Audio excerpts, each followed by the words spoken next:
pendekatan multi metode seperti apa gitu ya, lalu interaksi subjek seperti apa, sehingga apa yang kita analisa itu nanti betul-betul menjadi sebuah solusi untuk kita mengambil sebuah kesimpulan sehingga kita bisa memberikan masukan-masukan dalam analisa tersebut.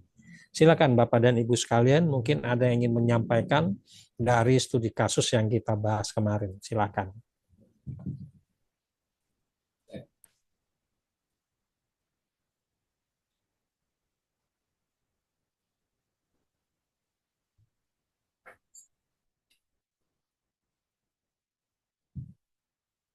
Ada yang sudah mengerjakan Bapak dan Ibu sekalian?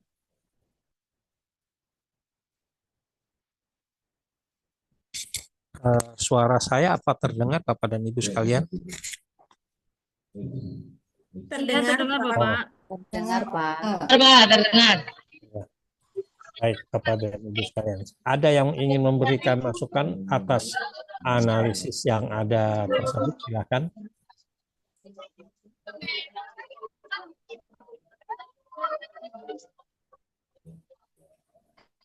Silakan. Ya, silakan Bu Eha. Ya, terima kasih Bapak. Ini hanya ini ya Pak ya, sekedar sharing ya Pak ya. Tadi apakah hasil belajar daring itu ditinjau dari filsafat pasca positivisme ya Pak ya. Pertama dilihat dari validismenya, pendekatan kontekstual dan multimode, dan interaksi subjek-objek. Jadi untuk validisme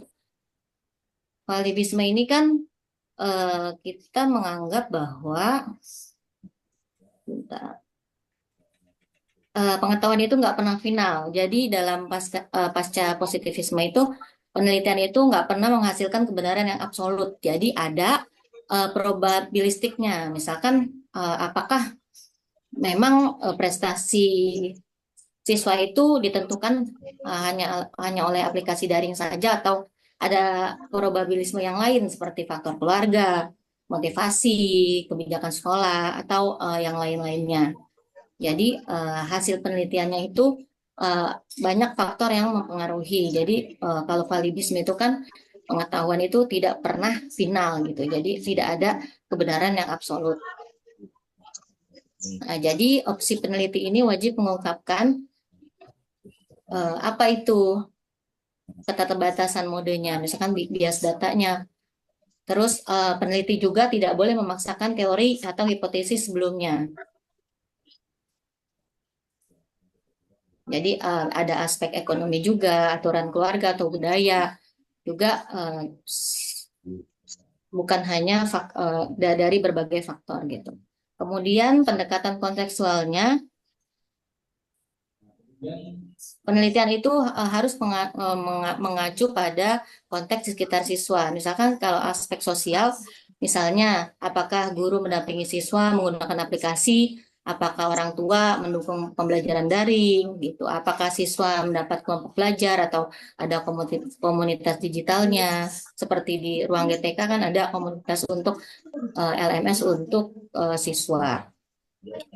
Nah, implikasinya itu kalau untuk aspek sosial, apakah didukung efektif jika didukung oleh lingkungan sosial yang memadai. Aplikasi daring itu apakah efektif jika didukung oleh faktor sosial yang memadai. Sedangkan dari faktor budaya, ada keluarga yang tidak terbiasa untuk melakukan pembelajaran secara mandiri.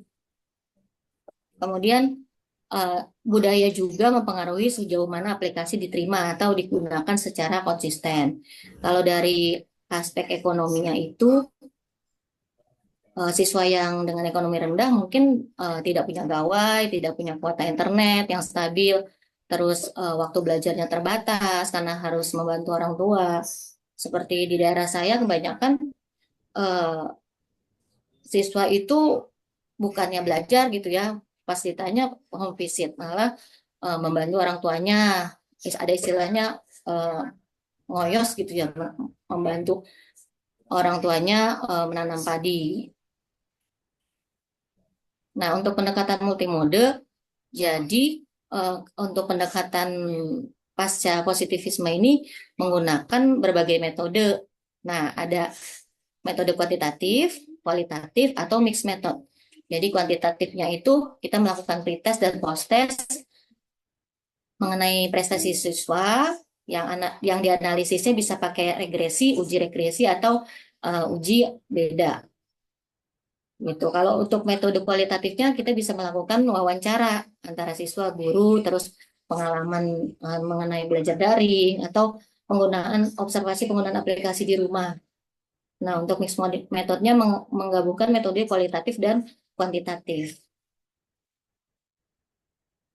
Jadi lebih baik menggunakan mixed method karena penelitian akan lebih lebih apa ya lebih faktual. Nah, untuk yang terakhir antar interaksi subjek objek, jadi apa sih ciri dari pasca positivisme itu kan peneliti itu tidak sepenuhnya objektif. Jadi peneliti itu harus tidak boleh harus tidak boleh mempengaruhi cara siswa memberikan respon. Misalnya siswa mungkin pada saat observasi atau pada saat kuesioner si siswa ini melihat aplikasinya bagus karena melihat untuk menyenangkan peneliti. Terus tidak boleh ada bias gitu. Jadi uh, teknologi itu kalau kalau pakai teknologi gitu anak-anak terlihat lebih modern. Terus kemudian masyarakat juga mempengaruhi peneliti. Jadi nilai budaya itu juga mempengaruhi bagaimana memahami hasil. Gitu. Jadi untuk interaksi subjek objek peneliti itu tidak sebenarnya objektif. Itu mungkin Bapak.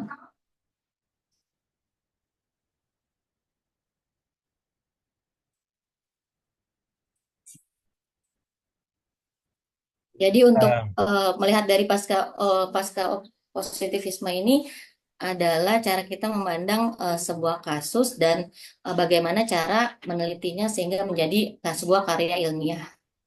Ya, Dilihat dari konsep-konsep yang ada, yaitu falabisme, terus dari unsur budaya, sosial, dan interaksi subjek objek.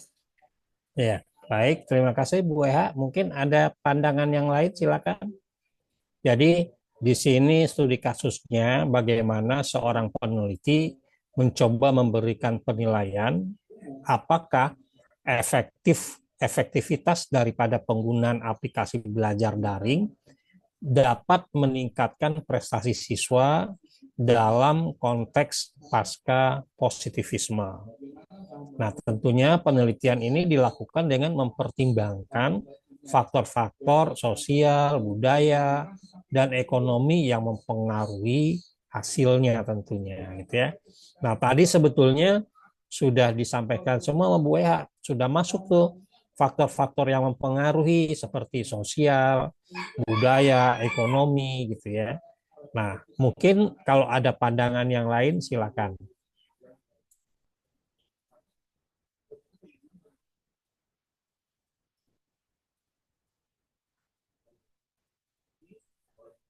Ya, baik. Kalau tidak ada, maka saya anggap perwakilan kita dalam mencoba menganalisa ada di Bu Eha ya. Jadi memang Bapak dan Ibu sekalian apa yang disampaikan Bu Eha tadi benar. Masalahnya adalah kita tinjau dari valibilisme ini yang ternyata namanya ilmu itu selalu berkembang. Tentu akan ada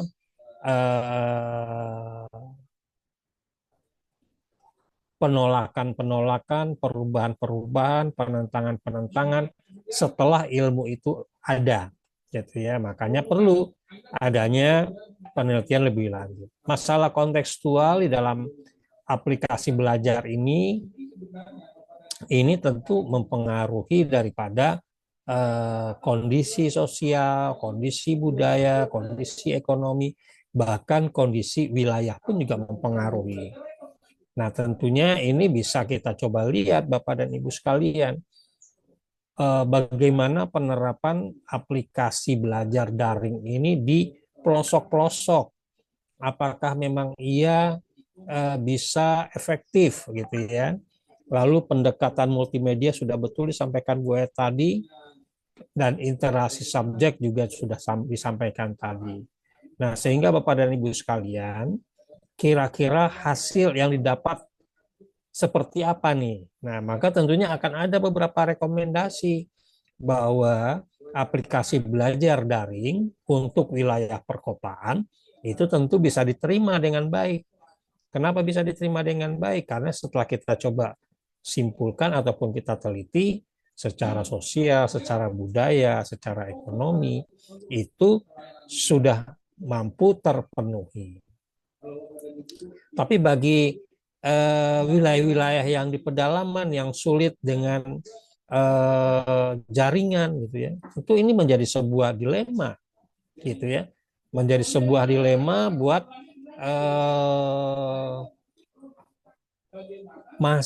siswanya gitu ya, apakah betul-betul baik atau tidak.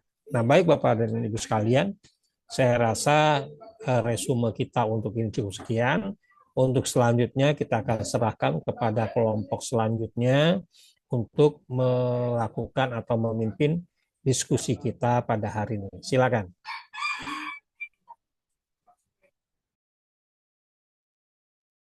Baik, terima kasih Bapak. Mohon izin, kami dari kelompok 6 akan melakukan presentasi. Mohon untuk Bu Nazila atau Bu Rahmah share screen.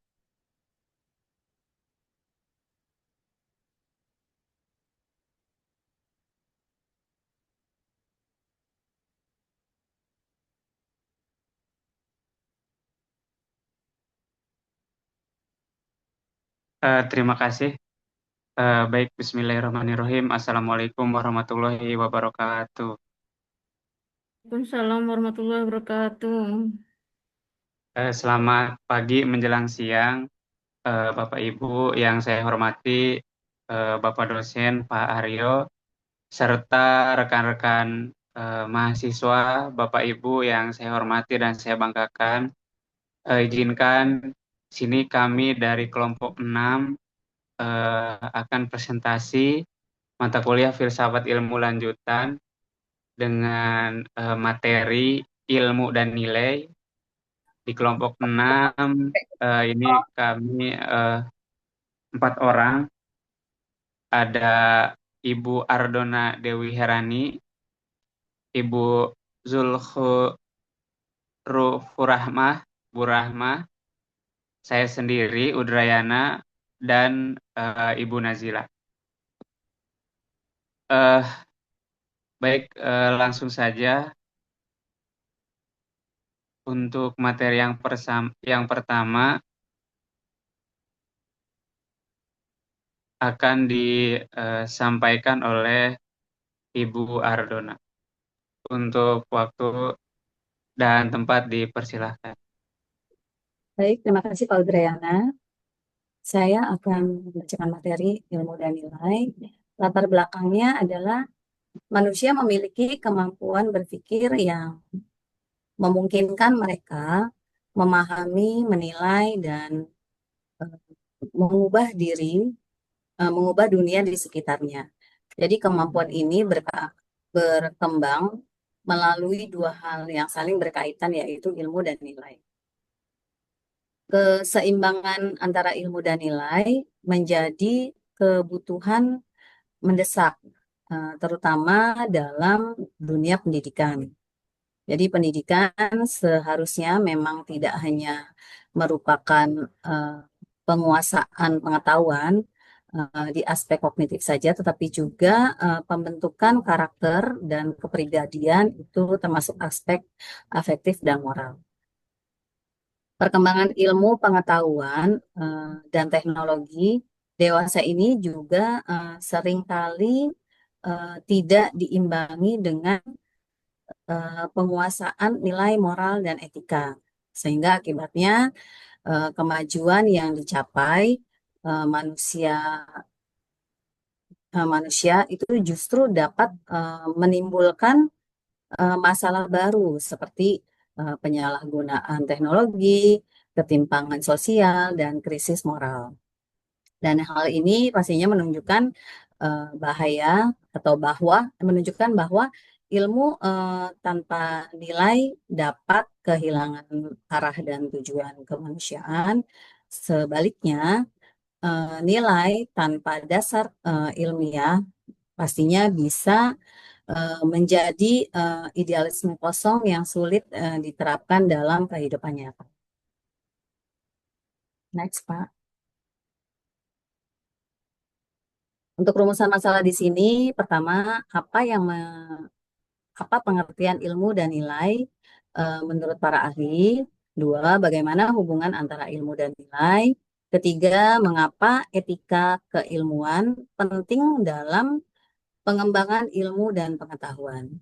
Jadi tujuan penelitiannya mengumpulkan secara mendalam pengertian ilmu dan nilai, menambah hubungan keduanya menurut ahli, serta menelaah pentingnya etika dalam penggunaan ilmu pengetahuan. Next.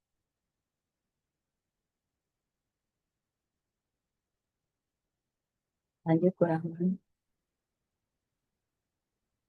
Untuk pembahasan yang pertama itu mengenai pengertian ilmu dan nilai. Yang pertama, definisi ilmu. Jadi berdasarkan Kamus Besar Bahasa Indonesia atau KBBI, pengertian ilmu adalah pengetahuan tentang suatu bidang yang disusun secara sistematis menurut metode tertentu. Jadi yang dapat digunakan untuk menerangkan gejala tertentu juga nih di bidang pengetahuan dan kepandaian tentang sosial, tentang soal duniawi, akhirat, lahir dan batin. Jadi dengan ilmu seseorang dapat mengembangkan kemampuan berpikir kritis dan menemukan solusi atas berbagai permasalahan dalam kehidupan sehari-hari. Jadi proses penataan dan sistematis pengetahuan membuat pengalaman manusia yang awalnya bersifat sederhana menjadi lebih terstruktur dan mudah dipahami. Yang kedua, definisi nilai. Menurut Rahma 2023, nilai merupakan sistem keyakinan yang menjadi pedoman bagi seseorang dan dalam bertindak atau menghindari suatu tindakan serta menentukan apa yang dianggap layak atau tidak layak untuk dilakukan, dimiliki, atau diyakini.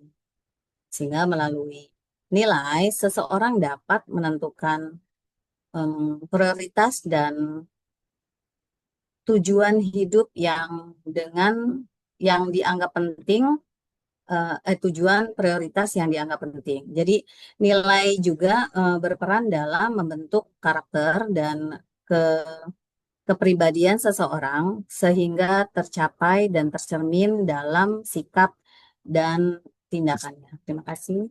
Lanjut ke moderator. Baik, terima kasih Bu Ardona atas pemaparannya.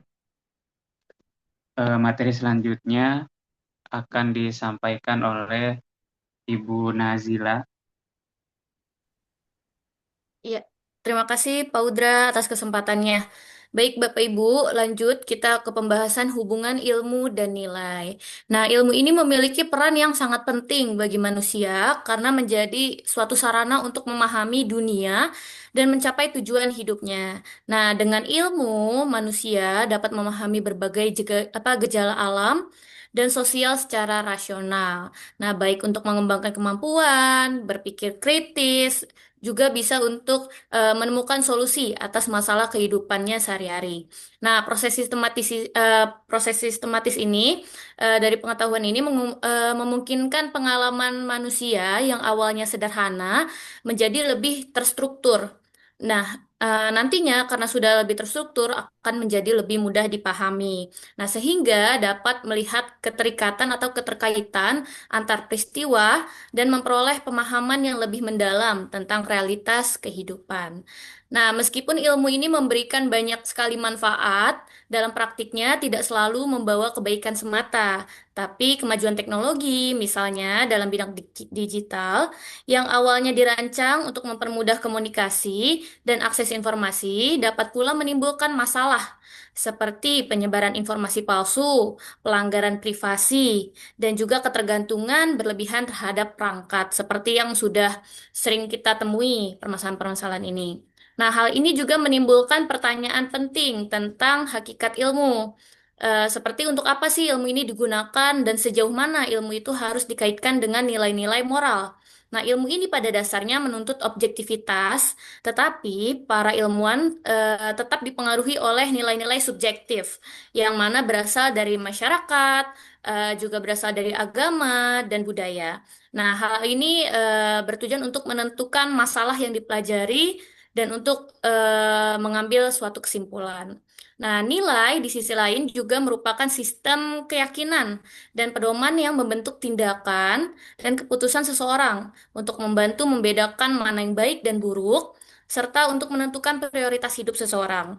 Nah, dari sudut pandang filosofis, nilai tidak dapat dipisahkan dari moralitas dan mencerminkan standar baik, benar, dan juga indah yang ada dalam diri setiap manusia. Nah, menurut Max Scheler, mengembangkan konsep hierarki nilai, mulai dari nilai paling rendah hingga ke nilai yang paling tinggi, yaitu ada nilai kesenangan yang bersifat fisik dan sementara, ada juga nilai kehidupan atau vitalitas yang mencerminkan kekuatan dan semangat hidup. Terdapat juga nilai spiritual yang tidak hanya bergantung pada materi, serta yang terakhir ada nilai kesucian atau keprofanan yang mana bersifat mutlak dan trasendental. Nah, hierarki ini menunjukkan bahwa nilai-nilai yang lebih tinggi itu bersifat lebih abadi dan juga bermakna dibandingkan nilai-nilai yang hanya berasal dari pengalaman fisik atau emosional. Nah, dengan demikian, Bapak Ibu, ilmu dan nilai saling terkait. Ilmu memungkinkan manusia memahami dunia dan mengembangkan kemampuan berpikir kritis. Nah, sementara itu, untuk nilai, biasanya dijadikan pedoman untuk menggunakan ilmu secara bijak dan juga bertanggung jawab. Nah, keduanya ini sama-sama membentuk dasar bagi kemajuan manusia yang tidak hanya cerdas secara intelektual, tetapi juga biasanya dapat menjadi pribadi yang matang secara moral dan etis. Baik, terima kasih Pak Udra atas kesempatannya. Boleh lanjut? Baik, sama-sama. Terima kasih kepada Ibu Nazila yang telah memaparkan materinya. Selanjutnya akan disampaikan oleh Bu Rahma. Kepada Ibu Rahma. Ya, baik. Terima kasih Pak Udra. Terdengar suara saya, Pak? Terdengar, Bu. Terdengar. Terdengar ya? Ya, baik. Saya akan melanjutkan tentang pentingnya etika keilmuan. Etika keilmuan menjadi aspek penting dalam pengembangan ilmu pengetahuan.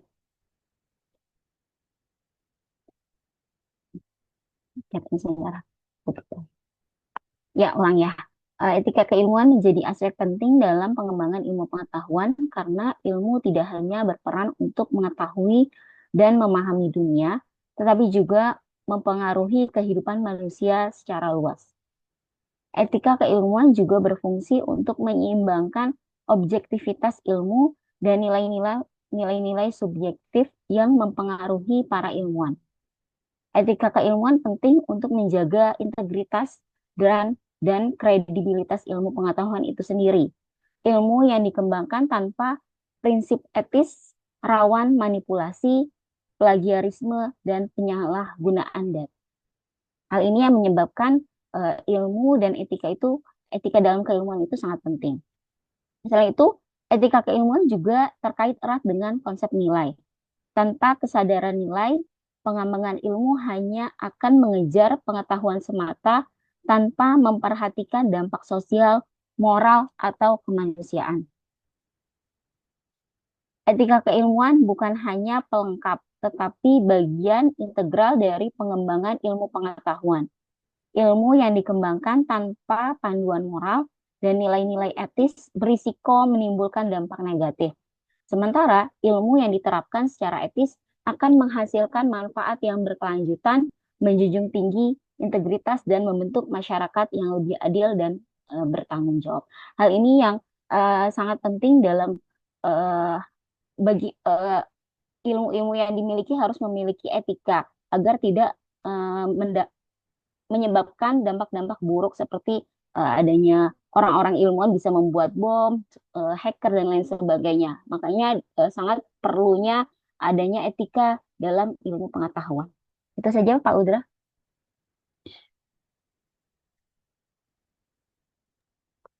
Baik, terima kasih Ibu Rama atas pemaparan materinya. Selanjutnya di bab 3 ada kesimpulan dan saran.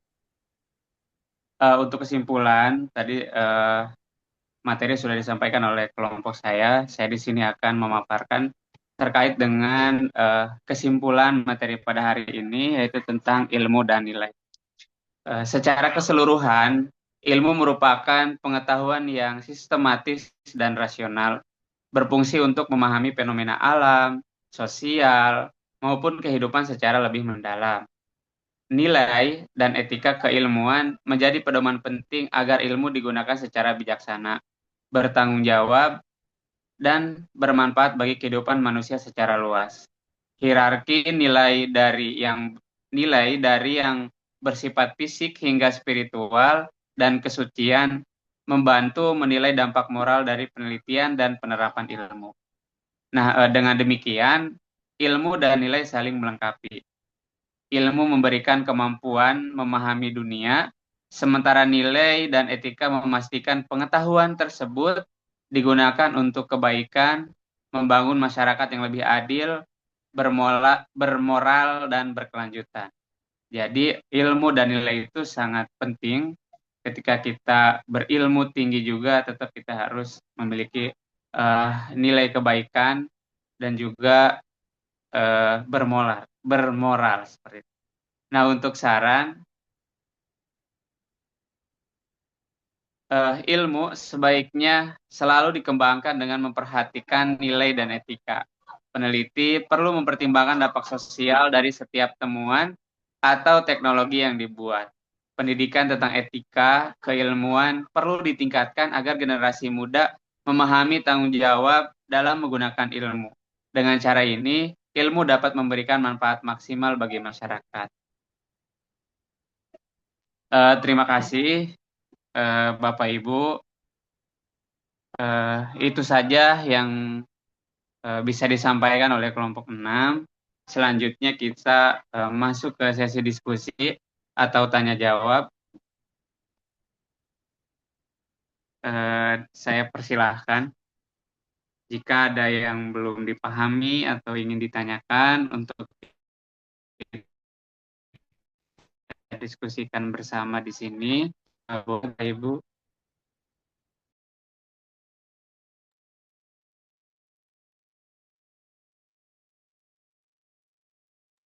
Ada Pak Teguh, Pak, raise hand.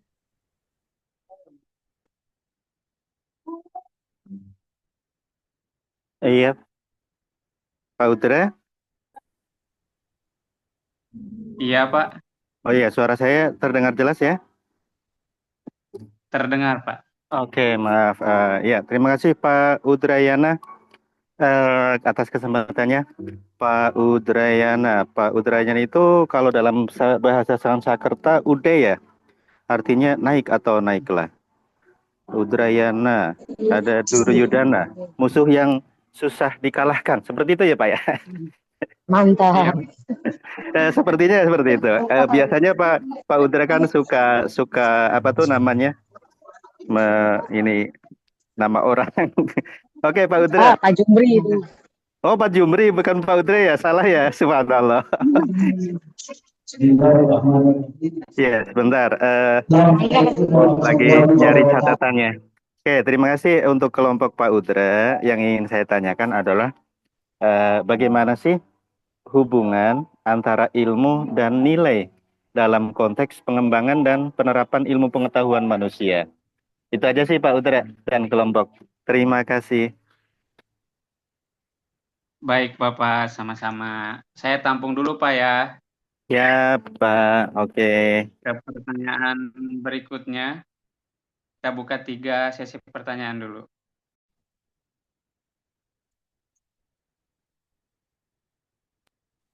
Ada Bu Kamilia, Pak Udra. Bu siapa? Kamilia, itu Bu Kamilia. Boleh.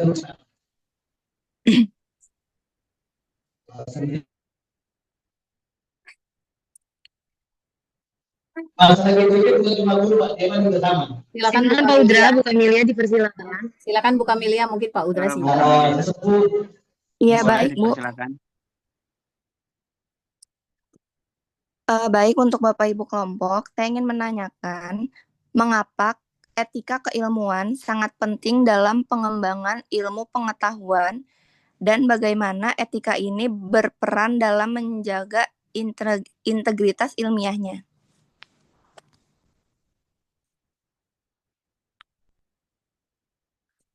Apakah terdengar, Pak? Terdengar, Bu, terdengar. Saya lagi mencatat. Iya. Satu lagi ya, Bapak Ibu. Sudah ada 2 pertanyaan dari Pak Heru dan Bu Kamelia. Saya Pak buka Teguh, satu Pak. lagi. Pak Teguh. Oh, iya. Udah Pak Teguh tadi, Bu Mardiana. Ada satu lagi kan Pak Heru? Pak Heru. Pak Udra.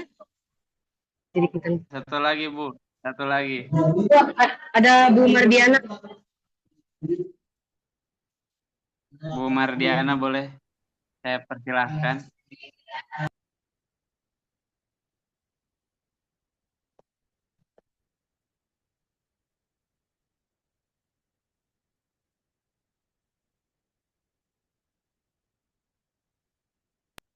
Silakan Ibu Mardiana.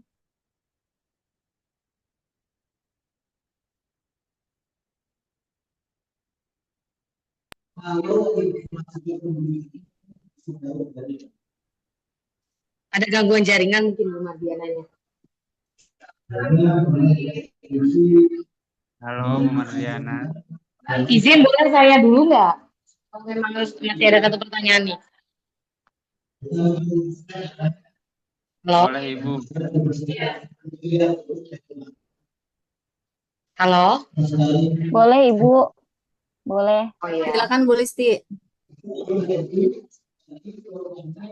Oke, terima kasih untuk kelompoknya. Kelompok 6, izin bertanya. Jika ilmu pengetahuan modern berpegangan teguh pada prinsip bebas nilai atau value free sebagai prasyarat objektivitasnya, bagaimana Anda menganalisis dan mengevaluasi klaim tersebut dalam konteks perkembangan ilmu-ilmu sosial dan humaniora, terutama yang berkaitan dengan etika atau isu etika penelitian, bias kultural, atau bahkan ideologi tersembunyi dalam formulasi teori tersebut. Jadi pertama, apakah bebas nilai ini hanya sebuah ideal yang tidak sepenuhnya tercapai? Jika demikian, apa implikasi filosofisnya bagi keabsahan temuan ilmiah tersebut? Terima kasih, Bapak. Apakah bisa dipahami? Bisa, Ibu. Oke, terima kasih. Nanti bisa lanjut Bu Mardiana ya. Baik, terima kasih atas pertanyaannya. Kita akan diskusikan bersama di pertanyaan Pak Teguh. Akan dijawab oleh Ibu Ardona atau Bu Nazila. Saya, Pak, izin mau jawab pertanyaan Pak Teguh. Bu Nazila. Boleh, Ibu. Ya, izin ya Bapak. Izin koreksi dulu pertanyaannya, apakah benar seperti ini? Bagaimana keterkaitan atau hubungan antara ilmu dan nilai dalam konteks pengembangan dan penerapan ilmu pengetahuan manusia. Benar, Bapak? Seperti itu pertanyaannya? Iya, Ya, Ibu benar. itu. Ya, baik. Ilmu sendiri memberikan pengetahuan sistematis, nah, untuk memahami dunia dan mengembangkan kemampuan berpikir kritis. Nah, sementara untuk nilai ini dijadikan pedoman moral dan etika untuk menggunakan ilmu secara bijaksana dan bertanggung jawab. Nah, ini seperti yang tadi sudah dijelaskan dalam PowerPoint, ilmu dan nilai jadi saling melengkapi, Bapak, untuk memastikan kemajuan tidak hanya intelektual, tetapi juga kematangan moral dan etika serta mencegah terjadinya penyalahgunaan suatu ilmu. Begitu. Apakah sudah jelas, Pak Teguh? Cukup jelas, Bu. Ya, alhamdulillah. Terima kasih, Pak. Baik, silakan Pak Udra. Terima kasih Bu Nazila atas jawabannya. Sudah jelas ya Pak Teguh ya? Sudah, Pak. Cukup, Pak. Nah, selanjutnya pertanyaan nomor 2 dari Bu Kamelia. Insya Allah akan dijawab oleh Ibu Ardona. Boleh Ibu? Baik, saya ulang dulu apa benar pertanyaannya, mengapa etika keilmuan sangat penting dalam pengembangan ilmu, pengetahuan, dan bagaimana etika ini berperan dalam menjaga integritas ilmiah. Begitu ya, Bu Kamilia? Betul, Bu Dona. Baik, saya akan coba jawab ya. Jadi etika keilmuan memang penting, Bu, karena ilmu itu tidak hanya mengetahui dan memahami dunia, tetapi juga berdampak luas pada kehidupan manusia itu tersendiri. Jadi etika itu menjaga agar peneliti atau penelitian yang dilakukan itu bisa secara jujur, menghindari manipulasi, plagiarisme, dan juga penyalahgunaan data. Jadi dengan etika, integritas ilmiah itu tetap terjaga sehingga pengetahuan yang nanti akan dihasilkan dan yang akan dihasilkan itu dapat diterima secara luas dan itu juga pastinya memberikan manfaat ya Bu bagi sosial dan masyarakat luas yang berkelanjutan. Menurut saya seperti itu. Bagaimana Bu Kamilia? Apa sudah cukup? Cukup jelas, Bu. Terima kasih, Bu Dona dan kelompok 6. Terima Sama-sama kasih Ibu. kepada Ibu Ardona yang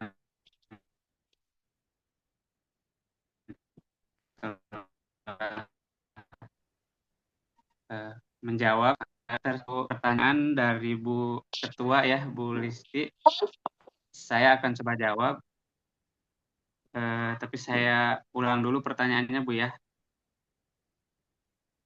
Pertanyaannya itu, jika ilmu pengetahuan modern berpegangan teguh pada prinsip bebas nilai Ayo, amplop. sebagai prasyarat objektivitas, bagaimana Anda menganalisis dan mengevaluasi klaim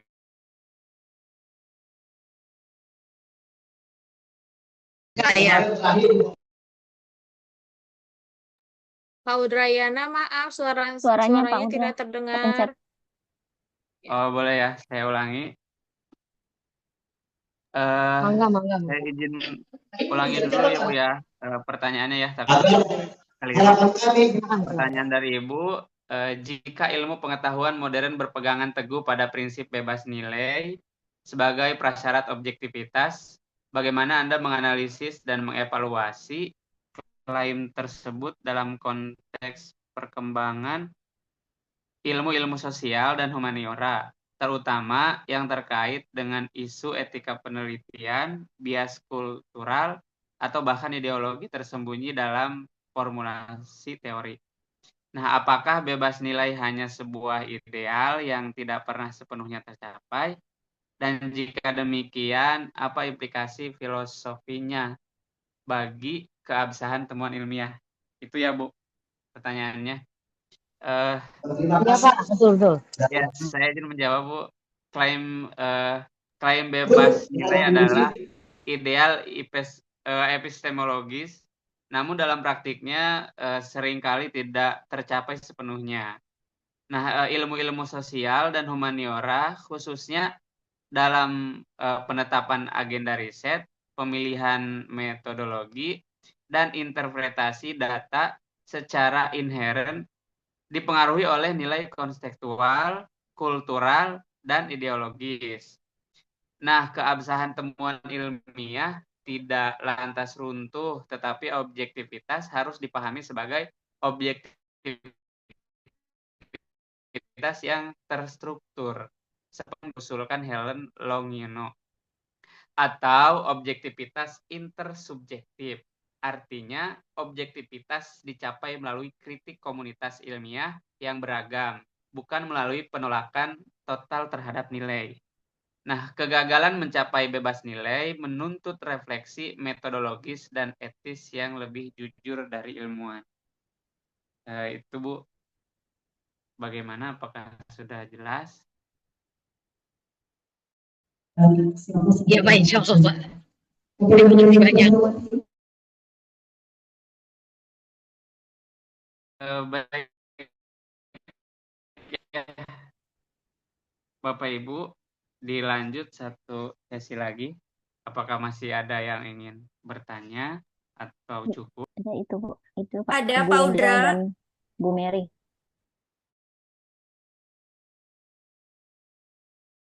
Iya. Boleh, Ibu. Ada Bu Mary, ada Bu Linda tuh Pak.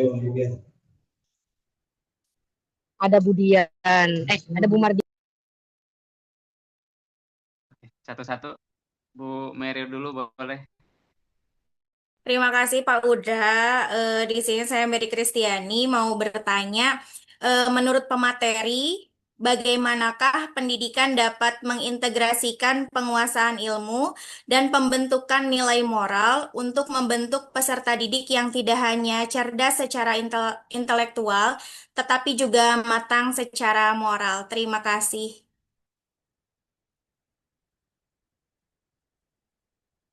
Bagaimana, terdengar jelas Pak Udra? Terdengar, Ibu.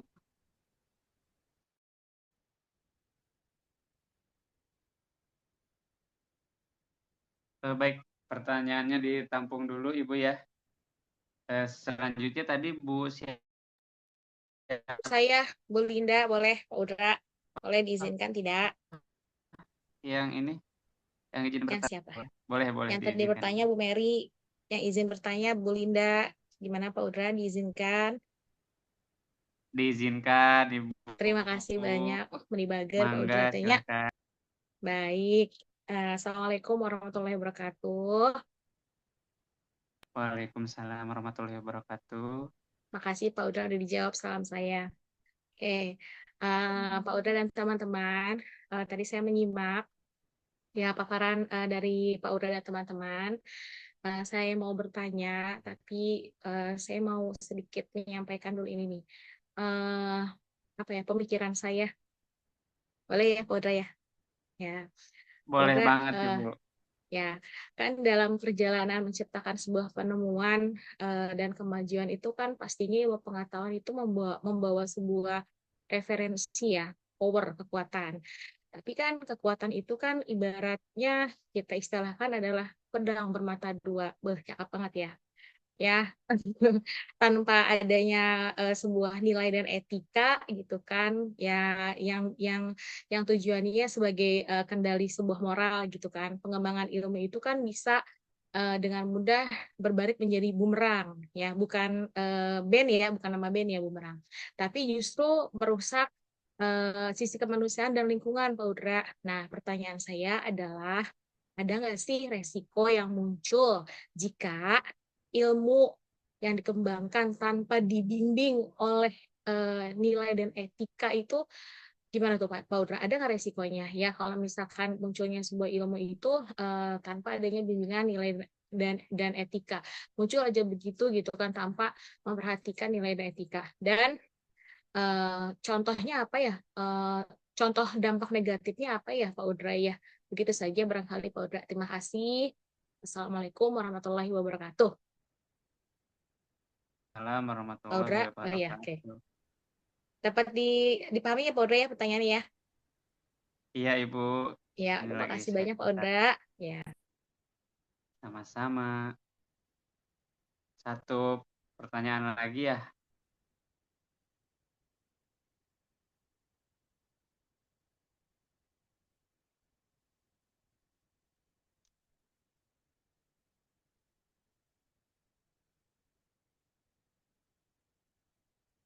Baik, terima kasih Bu Linda atas pertanyaannya. Saya buka satu pertanyaan lagi, Bapak Ibu. Pak, udah. Suara saya terdengar nggak? Terdengar Ibu, terdengar. Iya. Masih ada kesempatan bertanya. Masih Ibu satu lagi. Untungnya. Saya bertanya.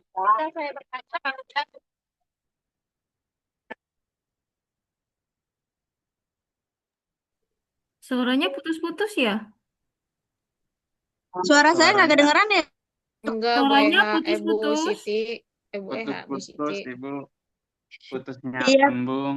maaf. Izin bertanya ya? Iya Ibu, boleh. Iya. Tadi sudah dijelaskan oleh kelompok ini sebenarnya sangat luar biasa ya Bapak ya. Ada satu pertanyaan. Pertanyaannya yaitu dalam konteks pendidikan, mengapa keseimbangan antara penguasaan ilmu dan pembentukan nilai moral dianggap penting, Pak? Menurut kelompok Bapak, bagaimana? Itu saja, terima kasih. Ibu, boleh diulangi Bu? Oh iya, boleh.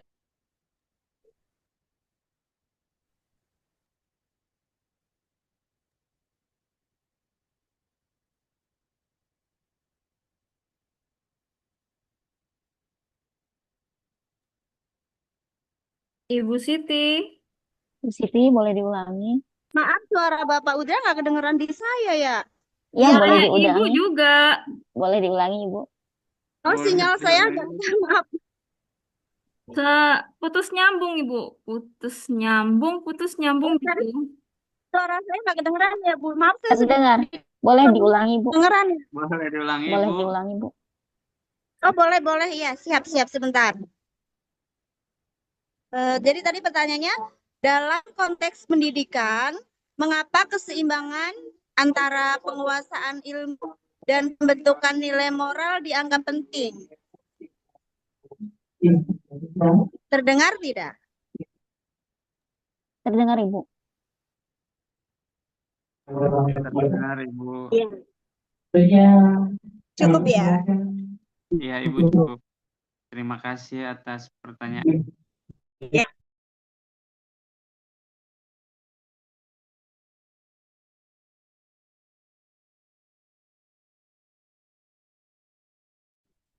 Pak Udra. Iya Ibu, boleh. Ya, Ibu. saya izin jawab ya Pak Udra. Saya Iya, ingin boleh. menjawab pertanyaan dari Ibu Mary. Ibu Mary tadi bertanya tentang, boleh diulang sebentar Bu? Boleh, Ibu, saya ulangi pertanyaannya. Iya. Bagaimana pendidikan dapat mengintegrasikan penguasaan ilmu dan pembentukan nilai moral untuk membentuk peserta didik yang tidak hanya cerdas secara intelektual, tetapi juga matang secara moral. Begitu, Bu. Ya, baik. Terima kasih Ibu Mary. Ya, bagaimana dapat integrasikan agar peserta didik itu tidak hanya cerdas secara intelektual, tetapi juga secara moral. Seperti itu ya Ibu ya. Baik. Pendidikan perlu menyeimbangkan aspek kognitif dan afektif dengan memasukkan pembelajaran nilai moral dan etika keilmuan. Hal ini dapat dilakukan melalui kurikulum yang menggabungkan penguasaan pengetahuan dan pengembangan karakter dan kepribadian. Dengan demikian, peserta didik tidak hanya mampu menguasai ilmu secara sistematis, tapi juga menggunakan ilmu tersebut dengan tanggung jawab, kesadaran etis, dan budi pekerti yang baik untuk kemajuan bersama. Seperti ketika di sekolah sudah ada dilakukan pembentukan karakter dengan pembiasaan-pembiasaan positif seperti itu. Kemudian pembelajaran agama juga ada di sekolah, sudah ada di kurikulum. Kemudian pembiasaan positif seperti sholat, membaca Al-Quran, dan disiplin-disiplin yang lainnya diterapkan agar anak-anak peserta didik tidak hanya cerdas secara intelektual, tapi juga mempunyai moral atau karakter yang positif seperti itu. Jadi dua-duanya harus dikembangkan, baik aspek kognitif dan afektif seperti itu, Ibu. Terima kasih Bu Rahma atas jawabannya. Bagaimana Ibu? Jelas? Ibu, Jelas, terima kasih Pak Udra. sama-sama Ibu. Baik, terima kasih kepada Bu Rahma yang telah menjawab pertanyaan dari Bu Mary. Masih ada 2 pertanyaan yang belum terjawab. Pertanyaan dari Bu Linda dan Bu Siti. Baik,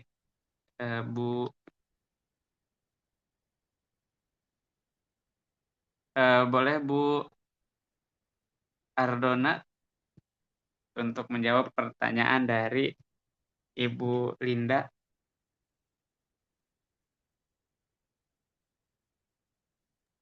Baik, sebentar. Tadi pertanyaannya, apa resiko yang muncul jika ilmu dikembangkan tanpa dibimbing oleh nilai dan etika ya, Bu? Dan berikan Iya, contoh dampak negatifnya. Betul ya, Bu ya? betul sekali, Bu. Oke, baik.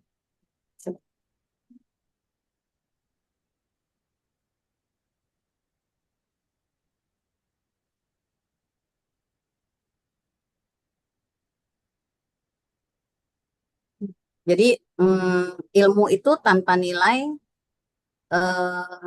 ilmu tanpa nilai dan etika memang beresiko disalahkan ya Bu, karena khawatir disalahgunakan. Jadi memang beresiko disalahgunakan. Jadi misalnya teknologi digital nih yang nanti dulu, yang mempermudahkan komunikasi, tapi ujung-ujungnya juga akan menimbulkan apa ya, penyebaran informasi palsu nih. Bisa jadi hoax ya, karena mudahnya teknologi yang diterima. Terus juga pelanggaran privasi juga. Mungkin seseorang lagi membicarakan apa dengan teman dekatnya, teman satunya lagi mungkin merekam atau menyebarkan.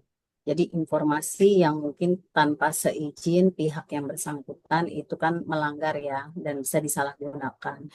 Juga itu termasuk ketergantungan yang berlebihan ya. Jadinya karena kita kebiasaan pakai gadget ya, apa-apa gadget, apa-apa harus di-share. Ya, karena kita memang mengikuti zaman ya, tapi salah, jadi salah kaprah. Jadi hal ini juga kan dapat menimbulkan ketimpangan ya Bu, jadi ketimpangan sosial kalau menurut saya. Jadi krisis moral dan masalah kemanusiaan. Itu sih menurut saya seperti itu. Jadi memang kita bersosial media itu memakai gadget itu memang harus betul-betul bijak. Seperti itu aja Bu. Bagaimana Bu? Cukup jelas atau bagaimana? Mungkin ada teman yang mau menambahkan. Iya, siap Ibu. Cukup jelas dan cukup dipahami. Terima kasih jawabannya. Assalamualaikum warahmatullahi wabarakatuh. Waalaikumsalam warahmatullahi wabarakatuh. Baik, terima kasih kepada Ibu Ardona yang telah menjawab pertanyaan dari Ibu Linda ya. Baik, dari 1, 2, 3, 4, 5, 6. Dari 6 pertanyaan tersisa 1 pertanyaan ya. yaitu dari Bu Siti Muslihatun.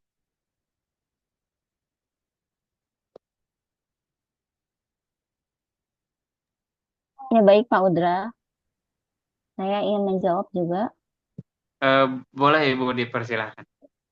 Ya baik, terima kasih Pak Udra. Saya akan mencoba menjawab pertanyaan dari Ibu Siti ya, Bu Siti ya Ibu ya. Pertanyaan, betul ya? Bu Siti kan ya? Iya betul Ibu. Pertanyaannya itu tentang ini ya Bu ya. Dalam konteks pendidikan, mengapa keseimbangan antara penguasaan ilmu dan pembentukan nilai moral dianggap penting? Seperti itu ya Ibu ya. Seperti itu ya Bu ya. Betul. Mengapa penting ya penguasaan ilmu dan pembentukan nilai moral itu penting. Ya. Betul.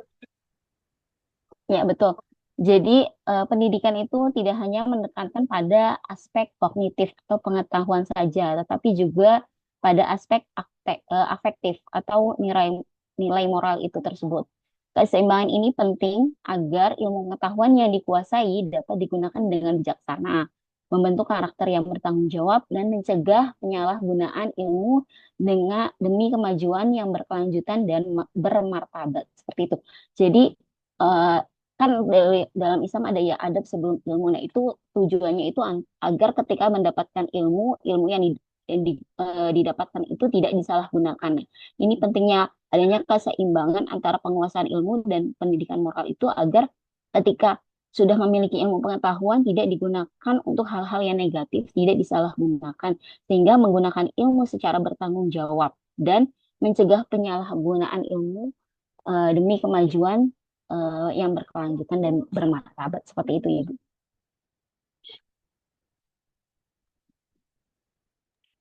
Bagaimana Bu Siti jawaban dari Bu Rahma? Apakah sudah bisa dipahami? Iya, cukup jelas. Terima kasih ya, Bapak. Iya, Ibu, sama-sama.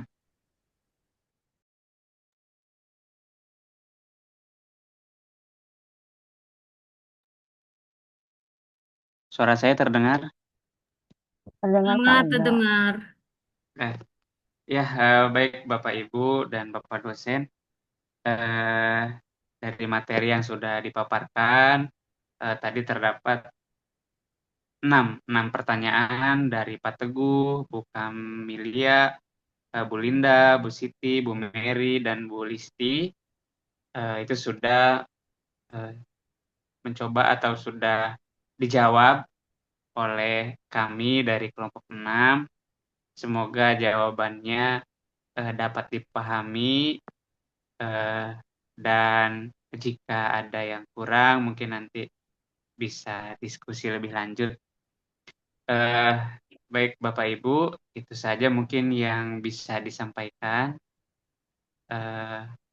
oleh kelompok kami dari kelompok 6. Kurang dan lebihnya mohon maaf, saya izin tutup diskusi dulu. Mungkin nanti akan dilanjut pemaparan materi atau tambahan materi dari Bapak dosen atau kita sharing bersama. Namun saya izin tutup diskusi dulu. Kurang dan lebihnya mohon maaf. Wassalamualaikum warahmatullahi wabarakatuh. Waalaikumsalam warahmatullahi wabarakatuh. Baik, Assalamualaikum warahmatullahi wabarakatuh, Bapak dan Ibu sekalian. Luar biasa diskusi kita hari ini. Kemudian Bapak dan Ibu sekalian, perlu kita pahami bersama mengenai ilmu, gitu kan? Bahwa ilmu ini adalah sebuah pendekatan secara sistematis, gitu ya, untuk kita bisa mengetahui tentang apa yang ingin kita ketahui. Nah, apa yang ingin kita ketahui ini tentunya tidak serta-merta itu ada. Maka perlu dilakukan misalnya observasi, apakah eksperimen, atau apakah pengujian dengan menggunakan hipotesis tentunya.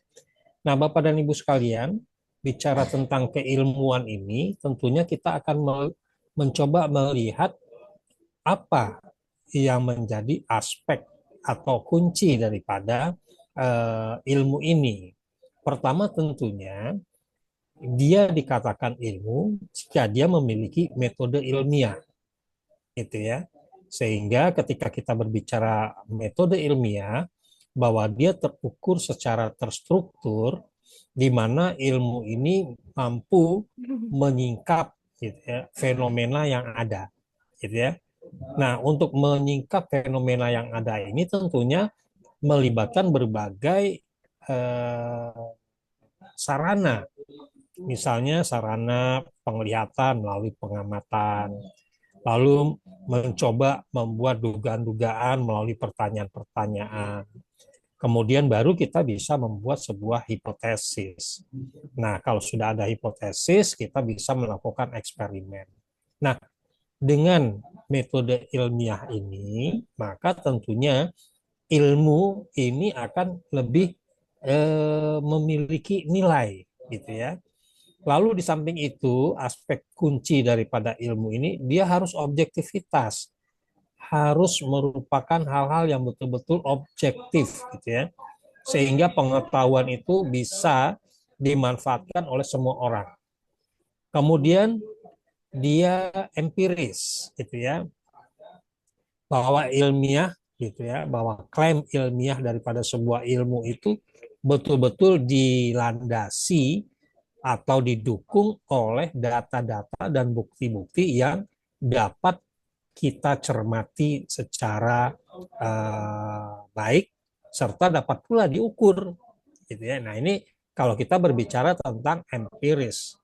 Lalu ilmu itu biasanya bisa direfleksikan, gitu ya, di mana sebuah hasil penelitian yang sifatnya ilmiah itu bisa ditiru, bisa divertifikasi, gitu ya, oleh ilmu yang lain yang menggunakan tentunya metode yang sama.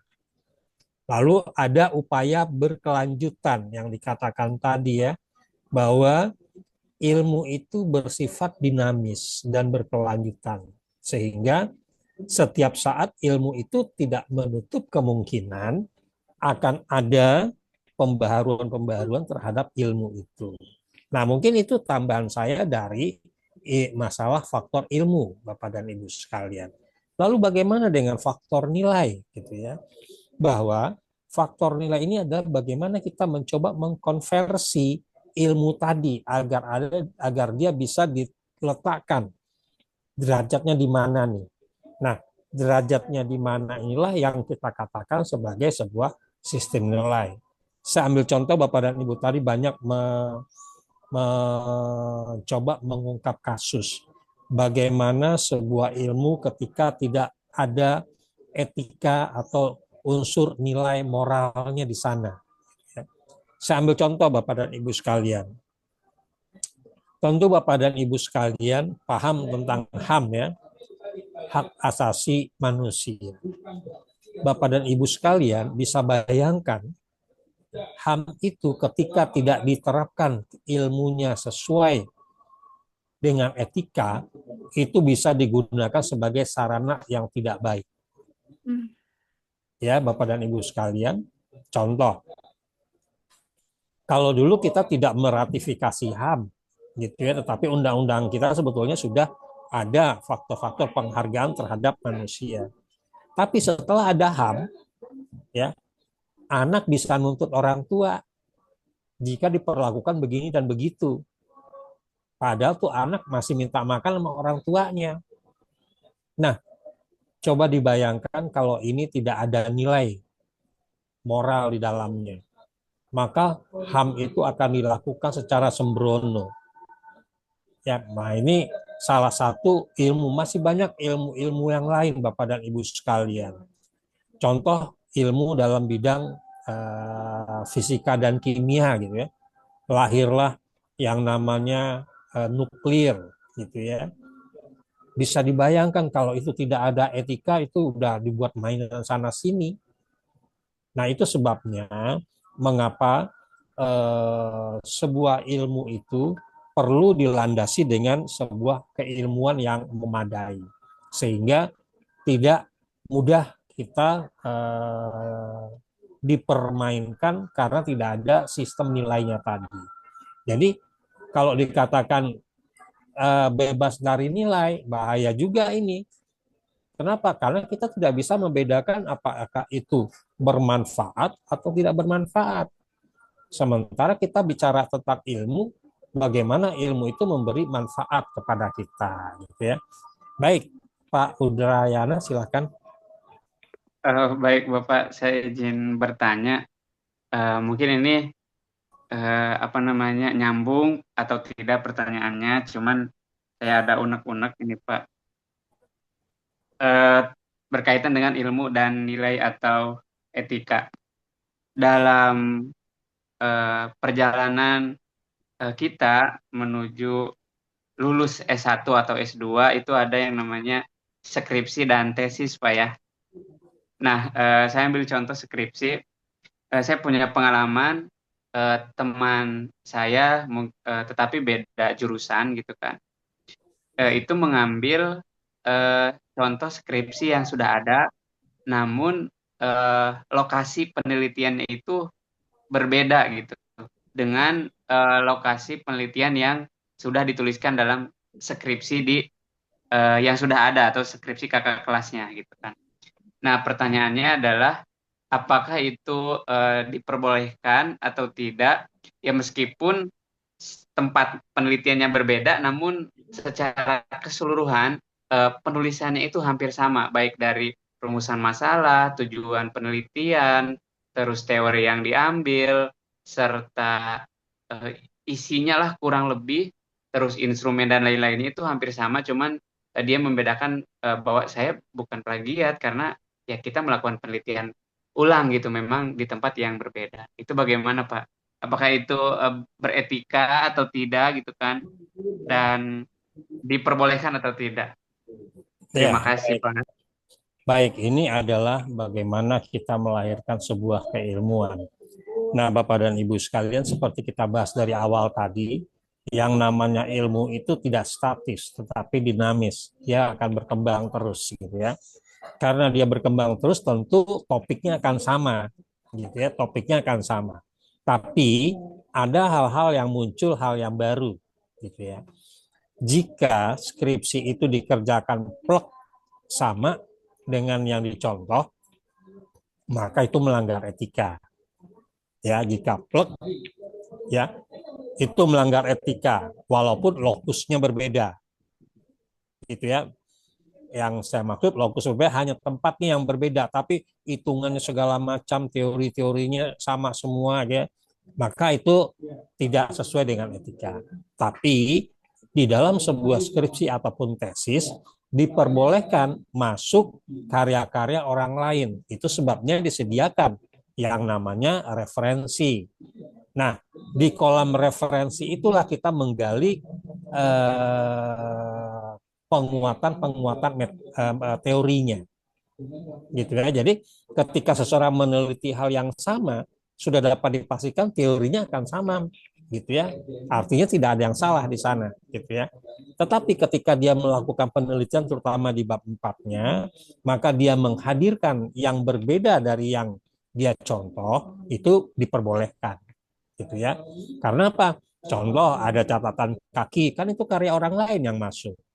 Makanya di dalam sebuah penelitian saat ini tidak hanya sekedar penelitian, harus ada state of the art-nya, kebaharuan daripada penelitian. Kalau kebaharuannya sama aja dengan yang sudah ada, itu namanya bukan penelitian. Begitu Pak Udrayana. Baik Bapak, terima kasih jawabannya. Silakan, masih ada Bapak dan Ibu sekalian. Ya, saya lanjutkan Bapak dan Ibu sekalian. Tadi kita berbicara tentang HAM tadi. Jadi kalau Bapak dan Ibu sekalian, kita mendengar dunia guru tidak berani mengambil sebuah tindakan-tindakan terhadap suatu kondisi karena kita salah dalam memahami HAM tadi. Apa dampaknya? Muridnya dijawab sedikit, orang tuanya langsung lapor. Langsung masuk penjara, gitu ya. Padahal HAM itu seperti apa sebetulnya? Nah, ini yang perlu kita cermati juga. Betul ilmu itu harus memberi manfaat. bukan memberi permasalahan baru buat suatu perkembangan gitu ya. Nah, jadi mengapa kita menjadi penting memberikan sebuah ilmu dengan tata nilai yang benar kepada murid kita agar nanti mereka akan memahami tata nilainya ini gitu ya. Nah, dengan dia memahami tata nilai, tentu dia dalam mengaplikasikan keilmuannya tadi betul-betul bisa bermanfaat. Begitu Bapak dan Ibu sekalian. Silakan, mungkin ada tambahan-tambahan sharing-sharing yang bisa kita lakukan hari ini. Eh, boleh saya bertanya, Bapak? Boleh Ibu, silakan Ibu. Di Indonesia itu ada nggak sih lembaga HAM itu, Bapak? Ada Bu. Sebenarnya kita itu kan guru. Setiap ada permasalahan, HAM itu malah tidak ada. Yang mewakili kita semuanya kadang PGRI, kadang kita sendiri. Baru ketika viral, barulah muncul HAM. Makanya kita sempat, adakah lembaga HAM ini? Kemudian seperti ini guru, ada juga yang tentara di Papua. Ketika orang meninggal, yang OPM meninggal, mereka menyalahkan tentaranya. Tapi ketika tentara itu meninggal, malah tidak ada yang menyalahkan OPM-nya. Jadi, bolehkah saya bertanya, adakah HAM di Indonesia? Seperti itu. Iya, mengenai HAM itu bukan saja di Indonesia Bu ya, di dalam lingkungan rumah kita HAM itu ada, yaitu hak asasi manusia. Tetapi HAM yang terorganisir, yang menjadi sebuah kelembagaan, sebetulnya ada Bu. Dulu itu Menteri HAM kitanya ada kok Bu, Natalius Pigai itu kan aktivis HAM Bu. Berarti kan tandanya HAM itu memang ada. Cuma permasalahannya itu yang kita bahas hari ini Bu. Jika ilmu HAM itu tanpa tata nilai, nah ini aplikasinya seperti sekarang ini. Hanya, nah, siapa tadi tuh Ibu saya bilang tuh, hanya tajamnya ke bawah, tumpul ke atas, jadinya begitu. Gitu ya. Jadi sebetulnya HAM itu ada. Dan sebetulnya HAM itu melekat pada setiap diri insan. Cuma yang jadi masalah, HAM itu justru dijadikan sebuah komoditi. Nah, ini sudah ada kepentingan lain. Kenapa dijadikan komoditi? Karena tidak menutup kemungkinan tata nilai di dalam HAM itu tidak ada. Sehingga apa yang terjadi? Yang Ibu bilang tadi, setelah ada kasus begini-begini, muncul HAM. Tapi begitu ekornya HAM, nanti pasti ada ekornya itu nanti yang menjadi aktif itu tadi Bu ya. Nah, ini yang di permasalahan kita. Ilmu itu sebetulnya harus wajib ada tata nilainya, harus ada ukuran nilainya, sehingga secara objektif kita bisa menentukan ini benar atau tidak benar. Saat ini Bapak dan Ibu sekalian, untuk menentukan sebuah kebenaran itu sulit. Gitu ya. Kenapa? Karena kita nggak punya sistem konversi nilai tadi. Gitu ya. Kalau kita neliti di skripsi, kita punya konversi nilai. Gitu ya. Wah, nilainya sekarang sekian persen, oh dinyatakan begini-begini ilmunya. Gitu ya. Tapi ketika sampai di lapangan, itu sudah bukan lagi normatif yang kita nilai gitu ya, sudah secara etika moral yang kita nilai. Nah, etika moral inilah yang kita beri label sistem nilai tadi. Begitu Ibu ya, jadi HAM ada tapi permasalahannya sering disalahgunakan atau dimanfaatkan. Nah, terutama kita di lingkungan pengajar ini sangat-sangat rentang dengan itu. Kenapa? Karena kita ingin membentuk sebuah karakter. Ini kan unik Bu ya. Negara bercerita tentang karakter, membangun karakter. Tapi di sisi lain kita dibelenggu dengan aturan-aturan, pelanggaran-pelanggaran. Gitu ya, tidak pernah ada perlindungan nggak ada. Gitu ya. Terbukti begitu banyak rekan-rekan guru kita yang dikriminalisasi. Sebetulnya istilah kriminalisasi cocoknya buat tenaga pengajar ini. Gitu. Silakan Bapak dan Ibu sekalian kalau masih ada.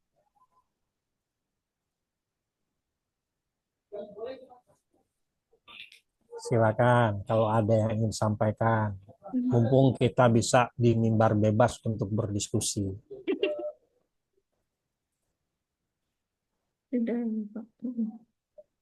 Ya, baik Bapak dan Ibu sekalian.